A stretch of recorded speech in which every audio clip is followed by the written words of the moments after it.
ಮಾತ್ರ ಫುಲ್ ಚಿತ್ರ ಹಿಂಸೆ ಕೊಟ್ಟು ಸಾಯಿಸ್ಬೇಕು ಅನ್ನ ಒಂದೇ ಸತಿ ಗಲ್ಲಿಗೆ ಹಾಕಿದ್ರೆ ಸತ್ತೋಗ್ಬಿಡ್ತಾನೆ. ಹುಡುಗಿ ತಪ್ಪು ಮಾಡಿದ್ಲು, ಬಟ್ ಹುಡುಗ ಬಂದ್ಬಿಟ್ಟು ತುಂಬಾ ದೊಡ್ಡ ತಪ್ಪು ಮಾಡ್ದ. ಅಲ್ಲಿರೋರು ಯಾರೇ ಆಗಿರ್ಲಿ ಅದನ್ನ ತಡೆಯೋ ಅಷ್ಟು ಅವರಿಗೆ ಆಗ್ತಿರ್ಲಿಲ್ಲ ಅದ್ ತಡಿಯಕ್ಕೆ. ಯಾರೇ ಇವಾಗ ನಾವೇ ಆ ಪ್ಲೇಸ್ ಅಲ್ಲಿ ಇದ್ದಿದ್ರು ತಡಿಯಕ್ ಆಗ್ತಿರ್ಲಿಲ್ಲ. ಸೊ ಆ ಹುಡುಗಿ ಮಾಡಿದ್ ಫಸ್ಟ್ ತಪ್ಪು. ಒಂದ್ಸತಿ ಹಂಗೆಲ್ಲ ಮಾಡಿದ್ಮೇಲೆ ಮತ್ತೆ ಬಿಡಬಾರ್ದು ಸರ್. ಆ ಹುಡುಗ ಬಟ್ ತುಂಬಾ ಒಂದ್ ಚಾನ್ಸ್ ಕೊಟ್ಟಿದ್ರೆ ಅಟ್ಲೀಸ್ಟ್ ತಿರ್ಗೋಬೋದಿತ್ತು ಹುಡುಗಿ. ಬಟ್ ಆ ಹುಡುಗಿನೇ ಇಲ್ದಂಗ್ ಮಾಡಿದ್ರೆ ಯೂಸ್ಲೆಸ್ ಸರ್. ಅದು ಈ ತರ ಬಂದಾಗ ಯಾವ್ದೇ ರಿಲಿಜಿಯನ್ ಕ್ಯಾಸ್ಟ್ ಆತರ ಯಾವ್ದು ಬರಲ್ಲ. ಫಸ್ಟ್ ಆಫ್ ಆಲ್ ಒಂದು ಹುಡುಗಿ ಕರೆಕ್ಟ್ ಆಗಿರ್ಬೇಕು, ಹುಡುಗ ಕರೆಕ್ಟ್ ಆಗಿರ್ಬೇಕು ಸರ್. ಇದಕ್ಕೆ ಗಲ್ಲಿ ಶಿಕ್ಷೆ ಆಗ್ಬೇಕು, ಬಟ್ ಅದಕ್ಕೂ ಮುಂಚೆ ಆ ಹುಡುಗ ಇರೋ ಅಷ್ಟು ದಿನಾನು ಅವ್ನಿಗೆ ಹಿಂಸೆ ಕೊಟ್ಟು ಸಾಯಿಸ್ಬೇಕು ಸರ್. ಯಾವ ಹುಡುಗಿಗೂ ಈ ತರ ಆಗ್ಬಾರ್ದು, ಆ ಹುಡುಗಿಗೆ ಆಗಿರೋ ತರ ಯಾರಿಗೂ ಆಗ್ಬಾರ್ದು ಸರ್. ಒಂದ್ ಹುಡುಗ ಒಂದ್ ಹ್ಯುಮ್ಯಾನಿಟಿ ಇಲ್ಲ ಅವನಿಗೆ, ಆ ಹುಡುಗಿನ ಅಷ್ಟು ಕೀಳಾಗೆ ಸಾಯಿಸಿದಾನೆ ಅಂದ್ಮೇಲೆ ಲವ್ ಮಾಡಿ ಏನ್ ಪ್ರಯೋಜನ ಸರ್ ಆ ತರ. ಸೊ ಇಷ್ಟ ಹೇಳಕ್ಕೆ ಇಷ್ಟ ಪಡ್ತೀವಿ ಅವ್ನ್ ಇರೋವರೆಗೂ. ಸೊ ಆ ಹುಡುಗಿಗೆ ಆಗಿರೋ ನೋವ್ನ ಅವ್ನ್ಗೆ ಫುಲ್ಲು ಹಿಂಸೆ ಕೊಟ್ಟು ಸಾಯಿಸ್ಬೇಕು sir. Day by day full ಹಿಂಸೆ ಕೊಡ್ಬೇಕು ಅವ್ನಿಗೆ. ಚಿತ್ರ ಹಿಂಸೆ ಕೊಟ್ಟು ಒಂದೊಂದು ಪಾಠಾಗೆ ಸಾಯಿಸ್ಬೇಕು ಹೊರತು ಗಲ್ಲಿಗೆ ಏರ್ಸಿದ್ರೆ ಒಂದೇ ಸತಿ ಸತ್ತೋಗ್ಬಿಡ್ತಾನೆ ಸರ್. ವೇಸ್ಟ್ ಅದು. ಸೊ ಈ ತರ ಯಾರಿಗೂ ಆಗ್ಬಾರ್ದು. ಅವನಿಗೆ ಮಾತ್ರ ಶಿಕ್ಷೆ ಆಗ್ಲೇಬೇಕು ಸರ್. ಇವಾಗ ಎಷ್ಟೇ ವರ್ಷ ಜೈಲಲ್ಲಿ ಇದ್ರು ವಾಪಸ್ ರಿಲೀಸ್ ಆಗ್ತಾನೆ. ರಿಲೀಸ್ ಆದ್ಮೇಲೆ ಏನ್ ಅವ್ನ್ ಲೈಫ್ ಅವ್ನ್ ನೋಡ್ಕೋತಾನೆ ಅಷ್ಟೇ. ಬಟ್ ಇವಾಗ ಹೋಗಿರೋ ಪ್ರಾಣನ್ ಮತ್ತೆ ಯಾರು ತಂದ್ಕೊಂಡ್ ಕೊಡಕ್ಕಾಗಲ್ಲ. ಸೊ ಒಂದ್ ಹೇಳೋದೇ ಅವ್ನ್ ಇರೋ ಅಷ್ಟು ದಿನ ಚಿತ್ರ ಹಿಂಸೆ ಕೊಟ್ಟು ಸಾಯಿಸ್ಬೇಕು. ಅವ್ನ್ಗೆ ಅನ್ಸ್ಬೇಕು ಯಾಕಾದ್ರೂ ಬದುಕಿದೀನೋ ನಾನು ಅಂತ, ಈ ತರ ಅನ್ಸ್ಬೇಕು ಸರ್ ಅವ್ನ್ಗೆ. ಸೊ ಇಷ್ಟೇ ಹೇಳೋದು.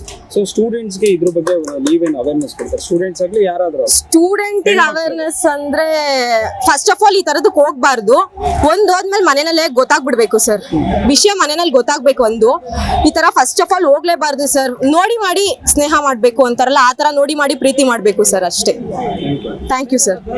ಸೊ ನೇಹ ಹತ್ಯೆ ಪ್ರಕರಣ ಆಗಿರುವಂಥದ್ದು ನಿಮಗೆ ನಿಮ್ಮ ಒಪಿನಿಯನ್ ಸರ್? ಏನು ಸರ್ ಇದು ಏನಾಗ್ತಾ ಇದೆ ಅಂಥವ್ರನ್ನ ಫಸ್ಟ್ ಆಫ್ ಆಲ್ ಯಾಕೆ ಬದುಕೋಕೆ ಬಿಡಬೇಕು? ಕರ್ಕೊಂಬಂದು ನಿಲ್ಲಿಸ್ಲಿ ಇಲ್ಲಿ ನಮ್ಮ ಮಧ್ಯೆ. ಏನಾಗಬೇಕೋ ನಾವು ಮಾಡೋಣ. ನಮ್ಮ ಮನೇಲೂ ಹೆಣ್ಮಕ್ಳಿದ್ದಾರೆ, ಹೆಂಗೆ ಸರ್ ಆಚೆ ಬಿಡೋದು ಇಂಥವ್ರನ್ನೆಲ್ಲ ನೋಡಿಕೊಂಡು? ಎಲ್ಲರಿಗೂ ಆ ಭಯ ಒಂದಿದೆ, ಆ ಭಯ ಹೋಗ್ಬೇಕು. ಗಂಡ್ಮಕ್ಳು ಯಾರು ಮುಟ್ಟಲ್ಲ, ಹೆಣ್ಮಕ್ಳೇ ನೋಡ್ಕೊತಾರೆ. ಕರ್ಕೊಂಬಂದು ನಿಲ್ಲಿಸ್ಲಿ. ನಮ್ಮ ಹೆಣ್ಮಕ್ಳು ಪವರ್ ಏನಂತ ಅವ್ರು ತೋರಿಸ್ತಾರೆ ಅಷ್ಟೇ ಸರ್. ಈ ಫಯಾಜ್ಗೆ ಯಾವ ಥರ ಶಿಕ್ಷೆ ಆಗಬೇಕು? ಹೆಣ್ಮಕ್ಳಿಗೆ ಒಪ್ಸ್ಬಿಡಿ, ಅವರೇ ನೋಡ್ಕೊಂತಾರೆ. ಗಂಡ್ಮಕ್ಳು ಇನ್ವಾಲ್ವ್ ಆಗೋದೇ ಬೇಡ. ಯಾವ ದೊಡ್ಡ ರಾಜ್ಯಾಧ್ಯಕ್ಷ ಅಥವಾ ಯಾವ CM ಬರ್ಬೇಕಾಗಿಲ್ಲ. ಹೆಣ್ಮಕ್ಳ ಕೈ ಒಪ್ಸ್ಬಿಡ್ಲಿ.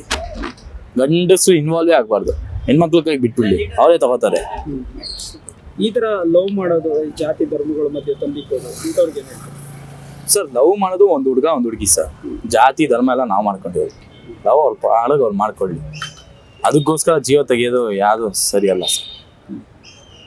ಅದಕ್ಕೆ ಬೇಕಾಗಿರೋ ಪಾಲಿಟಿಷಿಯನ್ ಮಾಡ್ತಾ ಇರೋದು ನಮ್ಮ ಪಾಲಿಟಿಷಿಯನ್ಸ್. ಸೊ ಅದ್ರ ಬಗ್ಗೆ ನಾವು ಮಾತಾಡೋಕ್ಕಾಗಲ್ಲ. ನೋಡೋಣ ಏನು ಶಿಕ್ಷೆ ಕೊಡ್ತಾರೋ, ನಾವು ವೆಯ್ಟ್ ಮಾಡ್ತಾ ಇದ್ದೀವಿ. ಬಟ್ ನಿಮ್ಮ ಪ್ರಕಾರ ಏನು ಶಿಕ್ಷೆ ಆಗಬೇಕು? ಪಬ್ಲಿಕಲ್ಲಿ ಶಿಕ್ಷೆ ಆಗಬೇಕಾ, ಜೈಲು ಶಿಕ್ಷೆ ಆಗಬೇಕು? ಸರ್ ಅದೇ ನನ್ನ ಪ್ರಕಾರ ಏನಂದರೆ ಹೆಣ್ಮಕ್ಳ ಕೈಗೆ ಒಪ್ಸ್ಬಿಡ್ಲಿ. ಮಿಕ್ಕಿದ ಹೆಣ್ಮಕ್ಳು ನೋಡ್ಕೊತಾರೆ. ಅವ್ರಿಗೆ ಆಗಿರೋ ನೋವು, ಒಂದು ಹೆಣ್ಮಗುಗಾಗಿರೋ ನೋವು ಒಂದು ಹೆಣ್ಮಗುಗೆ ಅರ್ಥ ಆಗೋದು. ನಾವೇನೇ ಮಾತಾಡ್ಬೋದು, ಬಟ್ ಹೆಣ್ಮಕ್ಳೇ ಶಿಕ್ಷೆ ಕೊಡ್ಲಿ. ಹುಡುಗಿ ತಪ್ಪು ಮಾಡಿದ್ಲು, ಬಟ್ ಹುಡುಗ ಬಂದ್ಬಿಟ್ಟು ತುಂಬಾ ದೊಡ್ಡ ತಪ್ಪು ಮಾಡ್ದ. ಅಲ್ಲಿರೋರು ಯಾರೇ ಆಗಿರ್ಲಿ ಅದನ್ನ ತಡೆಯೋ ಅಷ್ಟು ಅವರಿಗೆ ಆಗ್ತಿರ್ಲಿಲ್ಲ ಅದ್ ತಡಿಯಕ್ಕೆ. ಯಾರೇ ಇವಾಗ ನಾವೇ ಆ ಪ್ಲೇಸ್ ಅಲ್ಲಿ ಇದ್ದಿದ್ರು ತಡಿಯಕ್ ಆಗ್ತಿರ್ಲಿಲ್ಲ. ಸೊ ಆ ಹುಡುಗಿ ಮಾಡಿದ್ ಫಸ್ಟ್ ತಪ್ಪು. ಒಂದ್ಸತಿ ಹಂಗೆಲ್ಲ ಮಾಡಿದ್ಮೇಲೆ ಮತ್ತೆ ಬಿಡಬಾರ್ದು ಸರ್.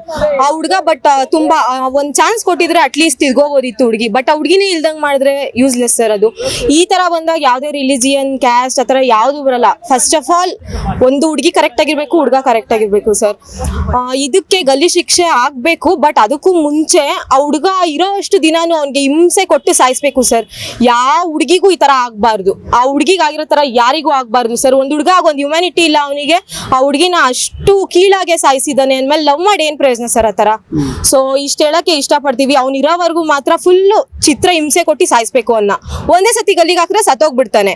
ಸೊ ಆ ಹುಡುಗಿಗೆ ಆಗಿರೋ ನೋವ್ನ ಅವ್ನ್ಗೆ ಫುಲ್ಲು ಹಿಂಸೆ ಕೊಟ್ಟು ಸಾಯಿಸ್ಬೇಕು sir. Day by day full ಹಿಂಸೆ ಕೊಡ್ಬೇಕು ಅವ್ನಿಗೆ. ಚಿತ್ರ ಹಿಂಸೆ ಕೊಟ್ಟು ಒಂದೊಂದು ಪಾಠಾಗೆ ಸಾಯಿಸ್ಬೇಕು ಹೊರತು ಗಲ್ಲಿಗೆ ಏರ್ಸಿದ್ರೆ ಒಂದೇ ಸತಿ ಸತ್ತೋಗ್ಬಿಡ್ತಾನೆ ಸರ್. ವೇಸ್ಟ್ ಅದು. ಸೊ ಈ ತರ ಯಾರಿಗೂ ಆಗ್ಬಾರ್ದು. ಅವನಿಗೆ ಮಾತ್ರ ಶಿಕ್ಷೆ ಆಗ್ಲೇಬೇಕು ಸರ್. ಇವಾಗ ಎಷ್ಟೇ ವರ್ಷ ಜೈಲಲ್ಲಿ ಇದ್ರು ವಾಪಸ್ ರಿಲೀಸ್ ಆಗ್ತಾನೆ. ರಿಲೀಸ್ ಆದ್ಮೇಲೆ ಏನ್ ಅವ್ನ ಲೈಫ್ ಅವ್ನು ನೋಡ್ಕೋತಾನೆ ಅಷ್ಟೇ. ಬಟ್ ಇವಾಗ ಹೋಗಿರೋ ಪ್ರಾಣನ್ ಮತ್ತೆ ಯಾರು ತಂದ್ಕೊಂಡ್ ಕೊಡಕ್ಕಾಗಲ್ಲ. ಸೊ ಒಂದ್ ಹೇಳೋದೇ, ಅವ್ನು ಇರೋ ಅಷ್ಟು ದಿನ ಚಿತ್ರ ಹಿಂಸೆ ಕೊಟ್ಟು ಸಾಯಿಸ್ಬೇಕು. ಅವ್ನಿಗೆ ಅನ್ಸ್ಬೇಕು ಯಾಕಾದ್ರೂ ಬದುಕಿದೀನೋ ನಾನು ಅಂತ, ಈ ತರ ಅನ್ಸ್ಬೇಕು ಸರ್ ಅವ್ನಿಗೆ. ಸೊ ಇಷ್ಟೇ ಹೇಳೋದು. ಸೊ ಸ್ಟೂಡೆಂಟ್ಸ್ಗೆ ಇದ್ರ ಬಗ್ಗೆ ನೀವೇನು ಅವೇರ್ನೆಸ್ ಕೊಡ್ತಾರೆ? ಸ್ಟೂಡೆಂಟ್ಸ್ ಆಗ್ಲಿ ಯಾರಾದ್ರೂ? ಸ್ಟೂಡೆಂಟ್ ಅವೇರ್ನೆಸ್ ಅಂದ್ರೆ ಫಸ್ಟ್ ಆಫ್ ಆಲ್ ಈ ತರದಕ್ಕೆ ಹೋಗ್ಬಾರ್ದು. ಹೋದ್ಮೇಲೆ ಮನೆಯಲ್ಲೇ ಗೊತ್ತಾಗ್ಬಿಡ್ಬೇಕು ಸರ್. ವಿಷಯ ಮನೆಯಲ್ಲಿ ಗೊತ್ತಾಗ್ಬೇಕು. ಈ ತರ ಫಸ್ಟ್ ಆಫ್ ಆಲ್ ಹೋಗ್ಲೇಬಾರ್ದು ಸರ್. ನೋಡಿ ಮಾಡಿ ಸ್ನೇಹ ಮಾಡ್ಬೇಕು ಅಂತಾರಲ್ಲ, ಆ ತರ ನೋಡಿ ಮಾಡಿ ಪ್ರೀತಿ ಮಾಡ್ಬೇಕು ಸರ್ ಅಷ್ಟೇ. Thank you sir.